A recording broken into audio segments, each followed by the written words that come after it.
we look at the law and see whether it corresponds with or is compatible with or promotes the objects of our Constitution. We want to see if the law has any priorities which it is addressing.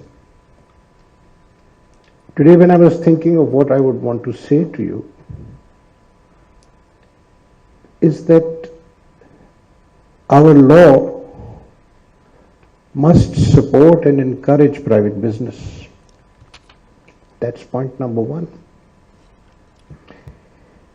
Business development and business growth automatically translates into economic growth. What is necessary for promoting business?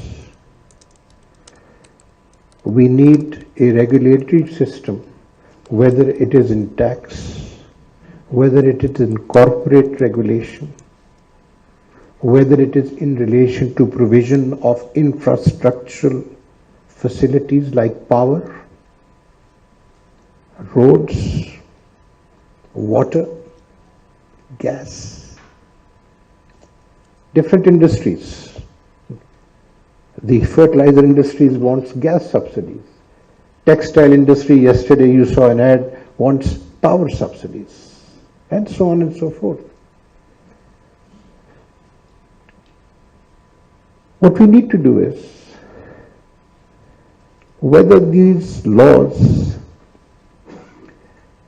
apply and provide these facilities in a non-discriminatory manner. Now that is a question for the Supreme Court. Article 25 of the Constitution. That look how the same resource is being allocated. This is unfair. And the result is it creates a distortion in the economy. The market is not allowed to operate and so forth. So, from the point of view of the Supreme Court, that is one of the priorities that we look at, whether the law is answering constitutional mandates. Another constitutional mandate is integrity. Integrity not just in public authorities. Recently,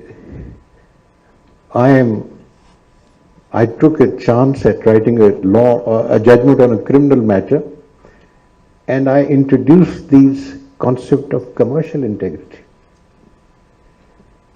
There must be integrity in business also. What does the law do to promote commercial integrity? You don't want watchdogs or cameras watching over you. There has to be a conscience that directs a person to do the right thing, to not cheat, to not commit fraud. You will be surprised. A lot of our cases arising from National Accountability Board Bureau references have to do with cheating with the public by sponsors of housing estates.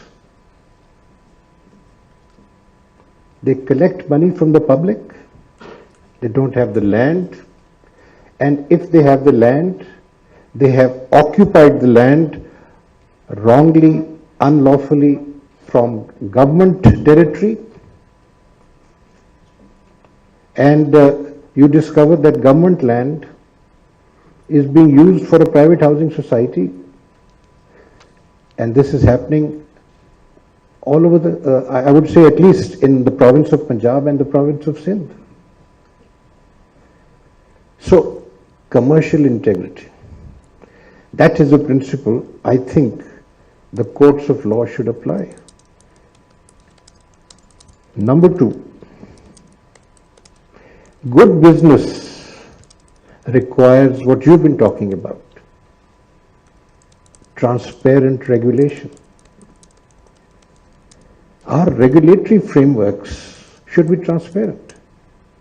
All the notifications, all the circulars, all this, as we just spoke and heard Mr. Jamil telling us about AI and so forth, the very first thing is the relevant information should be accessible to everyone. Do you know, a great deal of problems between the private businessman and the public sector, which means the government, take place because the regulatory regime is not known to the public. Taxes are imposed, custom duties are imposed. Suddenly you discover that you purchased, entered into a import agreement, paid the money when the tax was, let's say, X%. When it arrives, suddenly they will impose a regulatory duty, it becomes X plus Y% and changes the whole scenario for the importer. So at the end of the day, it's not just corporate regulation which will promote business. We need to improve the government interaction and accountability. That is fundamental. Why? Because you need certainty of circumstance, of environment, for a businessman to come and take a decision. When there is no certainty, people only take short-term decisions.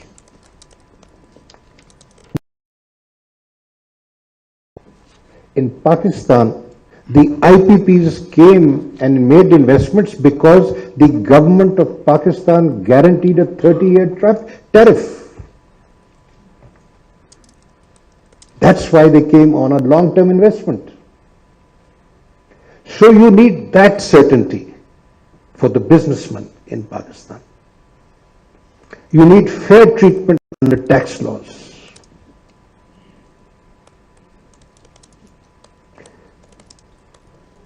People have declared money. They need to keep a fund outside Pakistan.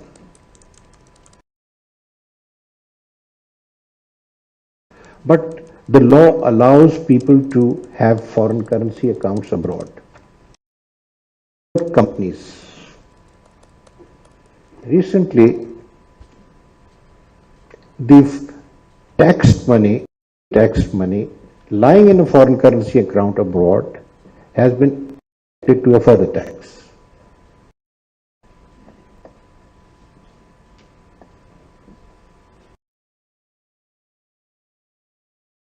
There must be some reason for it. We will find out that reason.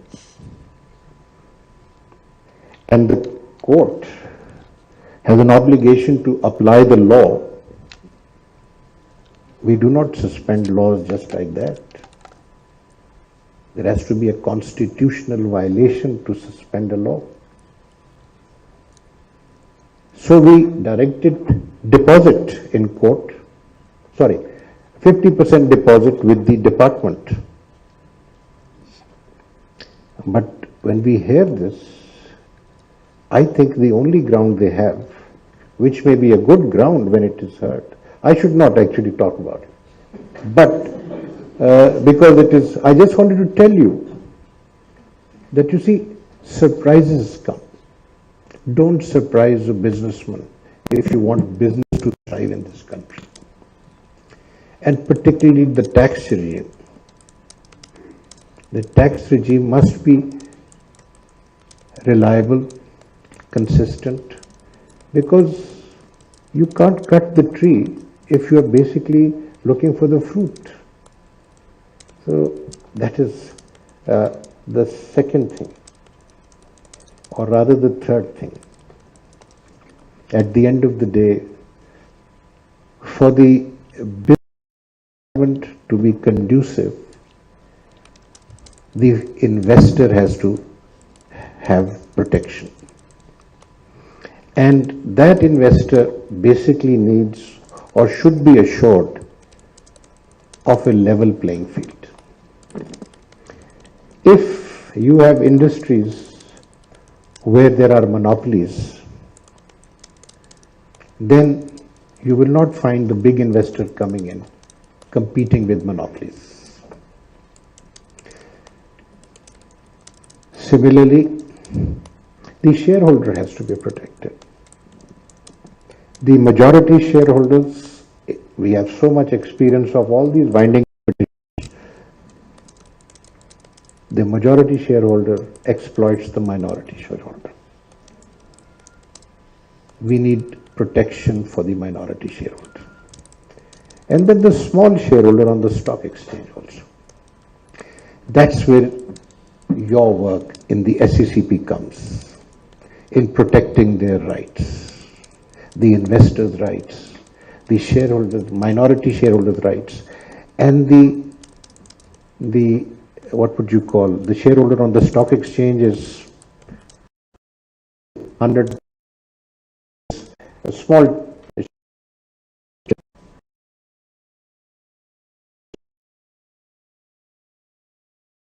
I mean, here is that dishonesty committed by the management or the majority shareholders must be curtailed. And you know who the other beneficiary is? It's the revenue authorities. So you need to bring integrity in the system. Within the corporate system, this is what you have to do as SECP, as a regulator. And outside the corporate system, you have to influence policy. You have to tell the government, the state, through its different departments, how they may be disturbing the environment. Do you know, if you look back into history, our governments used to prepare 5-year economic programs. That was because it provided certainty. Today we do that. And because we deal with such issues and consider different options available to solve a problem,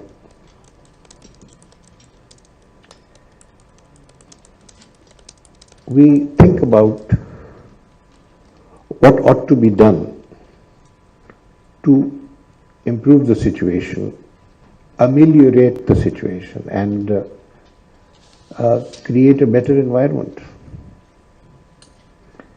It is fundamentally important, ladies and gentlemen, that we strengthen all our regulatory institutions. So many of our regulatory bodies lack members or chairman. Recently, we were dealing with a telecom body which did not, according to the law under which it is regulated, constitute the requisite quorum. And so many months had passed. Nobody was bothered. That should not happen. That's one thing. A second thing, of course, is that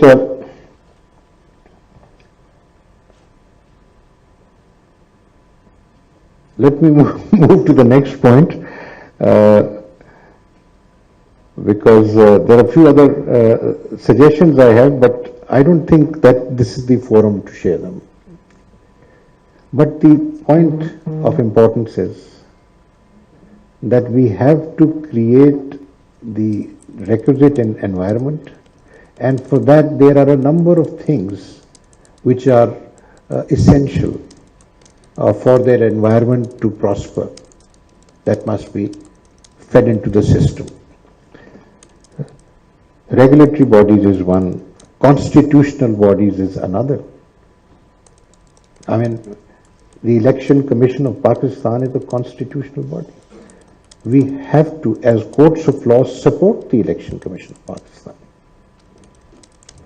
There is another body, constitutional body, whose services are underused, and he has jurisdiction all over the country. He can go into the province, he can go into the federation. Accounts of the federation, I'm talking about the Auditor General of Pakistan. We have to make him strong so that he can go and check the accounts on his own.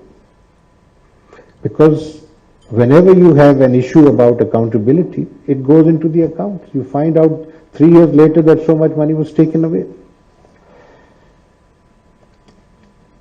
Finally, in all these bodies that I talk about, which includes the regulatory bodies, talk about the courts, it's not just the numbers that matter in determining capacity. It also depends on skill. All of us need training. For instance, I will confess immediately, I need training in IT. I'm not good at IT.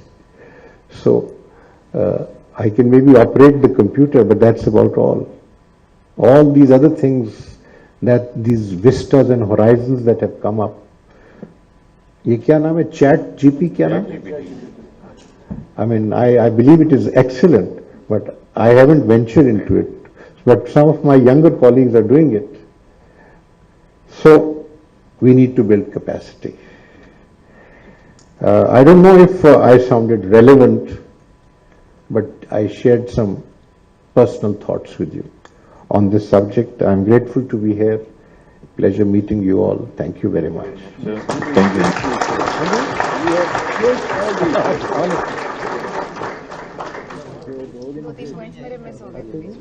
अभी I think मेरे ख्याल से मेरी तरफ से जैसे जलानी साहब ने आपका शुक्रिया पे इनसे बेहतर शुक्रिया for you coming here this is been